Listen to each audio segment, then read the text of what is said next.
ഇതിൻ്റെയൊക്കെ മനസ്സെന്താണ്? ഒരു അഡ്വക്കേറ്റ് എല്ലാവർക്കും നിയമത്തിൻ്റെ വഴി കാട്ടിക്കൊടുക്കുന്ന വ്യക്തിയില്ല. ഇതിനൊക്കെ വിശ്വസിച്ചാൽ എന്ത് ചെയ്യാൻ? ആ അച്ഛനാണെങ്കിൽ ഗൾഫിൽ പോയി കിടന്ന് കഷ്ടപ്പെട്ടുണ്ടാക്കിയ മുതലാണ് ഈ കിടക്കുന്നതുമെല്ലാം. വിദ്യാഭ്യാസമുള്ള ഒരു വ്യക്തിയാണ് ഈ സ്വന്തം അച്ഛനെയും അമ്മയും വെട്ടിക്കൊന്നത്. ശ്രദ്ധിക്കാൻ പറ്റുന്ന കാര്യമല്ലല്ലോ. ഞെട്ടല് തന്നെയാണ്. കാരണം പോലീസ് വന്ന് പുറകെ കൂടെ തുറന്ന് വേറെ ശേഷമാണ് ഇപ്പോൾ ഇവരെ പുറത്തെടുക്കുന്നത്. അവിടെ ചാടി മേളിൽ കയറി.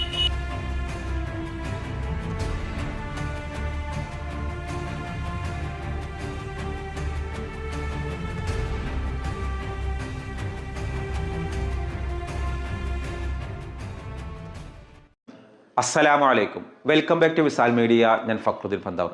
അബ്ദുറഹീം എന്ന പേരുള്ള ഒരു യുവാവിന് ഒരു മകനാണുള്ളത്. ഒരു ദിവസം രാവിലെ എഴുന്നേറ്റ് നോക്കുമ്പോൾ അബ്ദുറഹീമിൻ്റെ മനസ്സിലൊരു തോന്നൽ, എന്തിനാണ് ഈ ജീവിക്കുന്നത്? എത്ര കടങ്ങളാണ്, ലക്ഷക്കണക്കിന് രൂപ കടം കൊടുക്കാനുണ്ട്. ഓരോരുത്തരും വന്ന് കടം തിരിച്ചു വയ്ക്കാൻ തുടങ്ങി. ഒരു മാർഗവും തൻ്റെ മുന്നിലില്ല. ഇനി താനൊന്ന് മരിച്ചാലോ എന്നൊരു തോന്നൽ. എൻ്റെ പ്രിയപ്പെട്ടവർക്കെല്ലാം ഒരു മെസ്സേജ് അയച്ചു.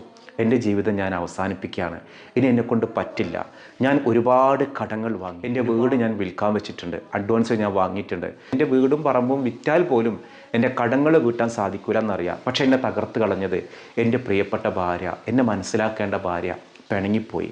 എൻ്റെ മകനെ പോലും എന്നിൽ നിന്ന് അടർത്തിയെടുത്തു. ഞാൻ ആർക്ക് വേണ്ടിയിട്ടാണ് ജീവിക്കുന്നത്? ഇതൊക്കെ എഴുതി വെച്ചിട്ട് 2-3 പേർക്കാണ്ട് മെസ്സേജ് വിട്ടു. ഒരു പുലർച്ചെ ഒരു 3-3:30 മണിക്ക് ആരാ മൊബൈൽ എടുത്ത് നോക്കുക? ആരും നോക്കിയില്ല. ഒരാളുടെയെങ്കിലും പേടിക്കണട ശരിയാക്കാമെന്നൊരു വാക്കാണ് അവൻ പ്രതീക്ഷിച്ചത്. പക്ഷേ ആരും ആ സമയത്ത് മെസ്സേജ് നോക്കുന്നവരല്ലല്ലോ. ഒടുവിലൊരു കടുത്ത തീരുമാനത്തിലെത്തി.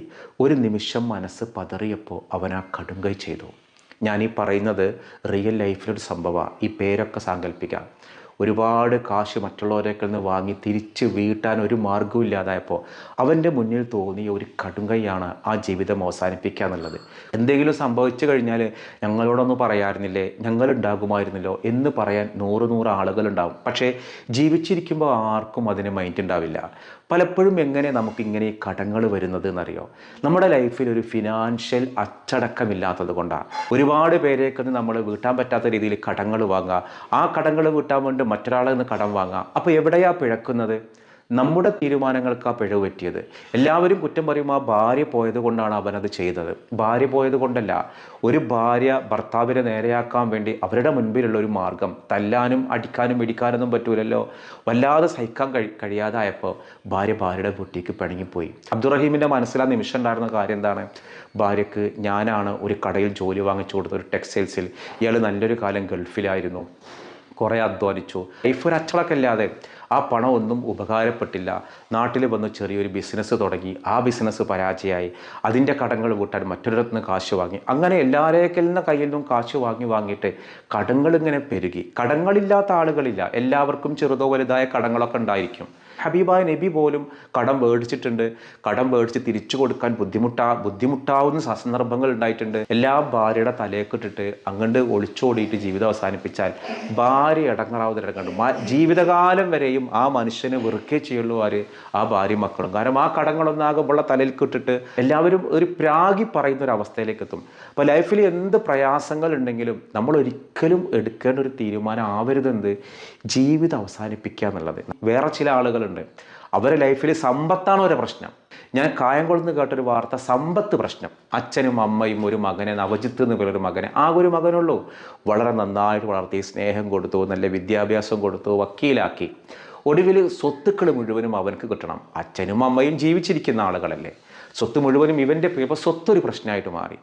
ഇവനൊരു ദിവസം രാത്രി 9:30 നല്ല മദ്യപിച്ചിട്ട് ഫുഡ് എടുക്കാൻ പറഞ്ഞു. അമ്മ ഫുഡ് കണ്ട് കൊടുന്ന് വെക്കൽ ഒരൊറ്റ വെട്ടണ്ട് വെട്ടി. അമ്മയുടെ വിരലറ്റു. തടയാൻ ചെന്ന അച്ഛന് തുര വെട്ടി.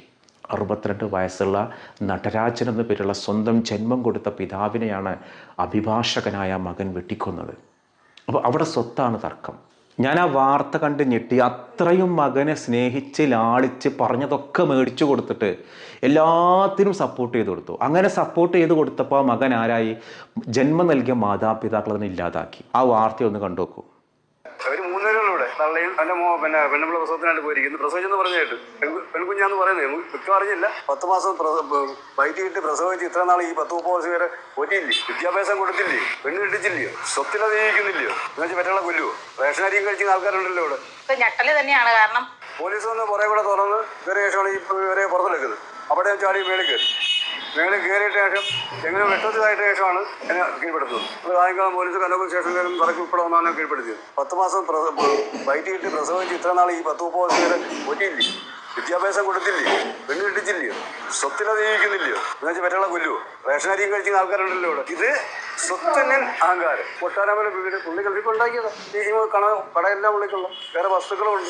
കേട്ടപ്പം നമുക്ക് ഞെട്ടലാണ് ഉണ്ടായത്. നമുക്ക് ഒരിക്കലും ചിന്തിക്കാൻ പറ്റാത്ത ഒരു കാര്യമാണ്. ഒരു കുഞ്ഞു പ്രായം മുതൽ വളർത്തി വിദ്യാഭ്യാസം നൽകി നല്ല രീതിയിൽ അവരെ നല്ല നിലയിൽ എത്തിച്ച് നല്ലൊരു ജോലിയും വാങ്ങിക്കൊടുത്ത് അവസാന കാലത്ത് നമുക്ക് തണലാകേണ്ട ഒരാൾ അവരുടെ കയ്യിൽ നിന്ന് ഇങ്ങനൊരു അന്ത്യം നമുക്ക് വരുമെന്ന് നമ്മൾ സ്വപ്നത്തിൽ പോലും വിചാരിച്ചിട്ടുണ്ടാവില്ലല്ലോ ആ മാതാപിതാക്കൾ. അതൊക്കെ കേട്ടപ്പോൾ നമുക്ക് വല്ലാത്തൊരു ഞെട്ടൽ തന്നെയാണ്. കാരണം അതൊരു സ്വബോധത്തോടു കൂടി ഒരു വ്യക്തിക്ക് ഒരാർക്കും ഇങ്ങനെ ചെയ്യാൻ പറ്റത്തില്ല. അത്രയ്ക്ക് ഭീകരമായിട്ടുള്ള ഒരു നോർമലോട് കൂടി അങ്ങനെ ചെയ്യാൻ ആർക്കും കഴിയില്ല എന്നാണ് നമ്മുടെ വിശ്വാസം. നല്ലൊരു ജോലിയുള്ളൊരു കൊച്ചൻ, അവനെ കുറിച്ചൊക്കെ നല്ല അറിവുള്ള ആ കൊച്ചിൻ്റെ ഭാഗത്തു നിന്ന് ഇങ്ങനെ ഉണ്ടായെങ്കിൽ ലഹരി ആയിരിക്കാം, അത് അല്ലാതെ ഒരിക്കലും അത് പറ്റത്തില്ല എന്നാണ് നമ്മുടെ വിശ്വാസം. അപ്പം അങ്ങനെ എല്ലാവരും വളരെ ഭീതിയിലാണ്. അതിൻ്റെ സത്യാവസ്ഥ എന്താണെന്ന് ഇപ്പോഴും അറിയത്തില്ല. നമ്മുടെയൊക്കെ ഒരു വിശ്വാസം ലഹരി ആയിരിക്കാം. നല്ല സ്നേഹവും സഹകരണവും ഉള്ളൊരു മനുഷ്യനാണ്. അയാളിൽ നിന്ന് വേറെ ഒന്നും ഇതുവരെ പ്രശ്നങ്ങളൊന്നും ഉണ്ടായതായിട്ട് ആരും പറഞ്ഞിട്ടില്ല. പിന്നെ നമ്മൾ ഒത്തിരി ദൂരെയൊന്നല്ല, അടുത്ത് താമസിക്കുന്നതാണ്. നല്ലൊരു വ്യക്തിയാണ്. പിന്നെ മകൻ്റെ ഇത് കാര്യങ്ങളൊന്നും അത്ര അറിയത്തില്ല. കുറച്ചിനെ കണ്ടിട്ടുണ്ടെന്നല്ലാതെ അവരുടെ സ്വഭാവ രീതികൾ അറിയത്തില്ല. പുള്ളി നോർമൽ സാധാരണ മനുഷ്യൻ, സ്വന്തമായിട്ട് അധ്വാനിച്ച് നല്ല ജീവിക്കുന്ന ഒരാളെന്നേ നമുക്കറിയാം. ശ്രദ്ധിക്കാൻ പറ്റുന്ന ഒരു കാര്യമല്ലല്ലോ ഇത്. സ്വന്തം അച്ഛനെയും അമ്മയും മാൻ വിട്ടാന്ന് വെച്ചാൽ ഇതൊക്കെ കേൾക്കുമ്പോൾ നമുക്കും ആമക്കളൊക്കെ ഉള്ളതല്ലേ, കേൾക്കുമ്പോൾ ഒരു ഞെട്ടലോടല്ലേ കേൾക്കാൻ പറ്റുന്നത്. അത് ഞാൻ പോയി കാണിച്ചു രാത്രി തന്നെ. പ്രാവശ്യം നോക്കാൻ പറ്റുള്ളൂ, നോക്കാൻ പറ്റത്തില്ല ആ രീതിയിൽ. പോലീസ് വന്നായിരുന്നല്ലോ, പോലീസ് വന്നപ്പോൾ ഇയാൾ വെട്ടത്തെയും കൊണ്ട് മേളിൽ നിൽക്കുക. അപ്പോൾ ഞങ്ങളൊക്കെ അവിടെ ഉണ്ട്. 2 ഡമ്മി ഇവിടെ കിടപ്പുണ്ട്, എടുത്തോണ്ട് പോകുന്നുള്ള രീതിയിലാണ് ഈ മോൻ പറയുന്നത്. എന്നിട്ട് പിന്നെ പോലീസുകാർ എല്ലാവരെയും മാറ്റി നിർത്തിയിട്ട് കത്തി താഴെയിടാൻ പറഞ്ഞ് അങ്ങനെ താത്തിട്ടതിന് ശേഷമാണ് ബാറ്റിൽ കൂടെ പോലീസ് വന്നിട്ട് ഇവരെ പിടിച്ച് ബലമായിട്ട് ഇവരും നല്ലപോലെ അവരുമായിട്ട് പ്രസ് ചെയ്തു. പക്ഷേ അവന്മാർ പിടിച്ച് കൈയും കാലും കെട്ടിക്കൊണ്ട് വന്നിട്ട് പിന്നെ അന്നേരം ഫ്രണ്ടിലോട്ട് കൊണ്ടുപോകാൻ പറ്റത്തില്ല പുള്ളിയെ. അത്ര ആളവിടെ, അത്ര ജനമാണ്. ഞാൻ ബാക്ക് വരെ വണ്ടി കൊണ്ടുവന്നിട്ട് ആ വഴിയാണ്.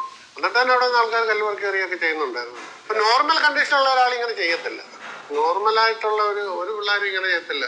പക്ഷെ മദ്യവെച്ചെന്ന് ചോദിച്ചൊന്നും ആൾക്കാരൊന്നും ഇങ്ങനെ ചെയ്യത്തില്ല. നമ്മുടെ കേരളത്തിൽ എത്രയോ പേര് മദ്യപിക്കുന്നുണ്ട്, എത്രയോ പേര് ലഹരിക്ക് അഡിക്റ്റാണ്. എല്ലാവരും ഇങ്ങനെ സ്വന്തം മാതാപിതാക്കളെ കൊല്ലുന്നുണ്ട്. ഇത് ലഹരി മാത്രമൊന്നുമല്ല പ്രശ്നം.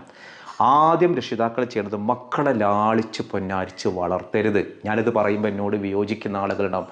2 മക്കളാണ് മാതാപിതാക്കൾക്ക് ഏറ്റവും വലിയ ദ്രോഹം ചെയ്യുക. ഒന്ന്, അമിതമായി ലാളിച്ച് കൊഞ്ചിച്ച് വളർത്തിയ മക്കൾ. അവരൊരു സാമൂഹ്യ വിരുദ്ധരായിട്ട് മാറും. ഒരിക്കലും നമ്മുടെ മക്കളെ നമ്മൾ അമിതമായിട്ട് ലാളിക്കുകയോ കൊഞ്ചിക്കുകയോ ആ രീതിയിൽ വളർത്തരുത്. പറഞ്ഞത് മുഴുവനും മേടിച്ചു കൊടുക്കുന്ന ശീലം ഒരിക്കലും രക്ഷിതാക്കൾ ഉണ്ടാക്കി കൊടുക്കരുത്. പറയുന്നതൊക്കെ കിട്ടുന്ന മക്കൾക്ക് വലുതായി കഴിയുമ്പോൾ പിന്നെയും കിട്ടണം എന്നുള്ള ചിന്ത മാത്രമേ ഉണ്ടാവുള്ളൂ. കിട്ടാത്ത ലൈഫ് അവർക്കറിയില്ല. ഇവിടെ സ്വത്താണ് പ്രശ്നം. സ്വത്ത് കിട്ടാൻ വേണ്ടിയിട്ടാണ് ജന്മം നൽകിയ സ്നേഹനിധികളായ മാതാപിതാക്കൾ ഇല്ലാതാക്കിയത്. ഏത് ഈശ്വരനെ വിശ്വസിക്കുന്ന ആളാണെങ്കിലും ഒരു ഈശ്വരനും ഇത്തരം ഒരു ക്രൂര കൊലപാതകത്തിന് മാപ്പ് കൊടുക്കുമോ? പിന്നെ ഒരു കൂട്ടർ മക്കളുണ്ട്, ഒരു തരത്തിലും അവരെ പരിഗണിക്കാതെ അവഗണിച്ച് വളർത്തുന്ന മക്കൾ, അവരും സാമൂഹ്യ വിരുദ്ധരായിട്ട് മാറും. ഈ ഒരു കേസിൽ ഇവനെയൊക്കെ സ്നേഹത്തോടെ വളർത്തിയ മാതാപിതാക്കളാണ്. പറഞ്ഞത് മുഴുവനും മേടിച്ചു കൊടുത്തു. ഒടുവിൽ എന്തുണ്ടായി? ആ ജന്മം നൽകിയ 64 വയസ്സുള്ള നടരാജൻ എന്ന അച്ഛൻ്റെ ജീവനില്ലാതാക്കി. അമ്മ സിന്ധു 56 വയസ്സ് ജീവന് വേണ്ടി കിടന്ന് പിടയാണ് ഹോസ്പിറ്റലിൽ. ദൈവം അവർക്ക് സുഖം പ്രാപിച്ചു കൊടുക്കട്ടെ എത്രയും പെട്ടെന്ന്. നമ്മൾ പ്രാർത്ഥിക്കാം. ഇതിനൊക്കെ നമ്മുടെ മക്കൾ എന്നുള്ളതൊരു ഘടക. നമ്മളെങ്ങനെ വളർത്തുന്നു? ലഹരി ഉപയോഗിക്കാത്ത ആളുകൾ കേരളത്തിൽ നല്ലൊരു പങ്കും ലഹരി ഉപയോഗിക്കുന്നുണ്ട്. ലഹരി ഒരു കാരണമാണ്, അല്ലാന്നല്ല ഞാൻ പറഞ്ഞത്. ലഹരിക്കപ്പുറം സ്വത്ത് നോക്കി, സ്വത്തിൻ്റെ പേരിൽ സ്വന്തം മാതാപിതാക്കളുടെ ജീവനില്ലാതാക്കിയ മറ്റൊരു മുഖം. ഇത് നമ്മുടെ കേരളത്തിൻ്റെ ഒരു മുഖമുദ്രയാണ്. സ്വത്തുണ്ടായ പ്രശ്നം, സ്വത്തില്ലാത്ത പ്രശ്നങ്ങൾ. രണ്ടായാലും നമ്മുടെ വളർത്തുന്ന രീതി, മക്കളെ വളർത്തുന്ന രീതി നന്നായിട്ടില്ലെങ്കിൽ നമ്മുടെ ലൈഫ് തകരുന്നുള്ള 100% ഉറപ്പാണ്. അപ്പോൾ നമ്മൾ ഇന്നലെ ചോദ്യം ചോദിച്ചിരുന്നു. അതിൻ്റെ ഉത്തരം ഫാത്തിമ ബീവി റളിയല്ലാഹു അൻഹ എന്നാണ്. നമ്മളിന്ന് ചോദിക്കുന്നൊരു ചോദ്യം, ഈ ഒരു ഫോട്ടോയിൽ കാണുന്ന ഒരു സയ്യിദാണ്, ഒരു മഹാപണ്ഡിതനാണ്. ആ സയ്യിദിൻ്റെ പേരെന്താണ് എന്നുള്ളതാണ് ഇന്നത്തെ ചോദ്യം. ആ ഉത്തരവാണ് നിങ്ങൾ കമൻറ്റ് ചെയ്യേണ്ടത്. മറ്റൊരു ദിവസം മറ്റൊരു വീഡിയോയുമായി വീണ്ടും കാണാം. അസ്സലാമു അലൈക്കും.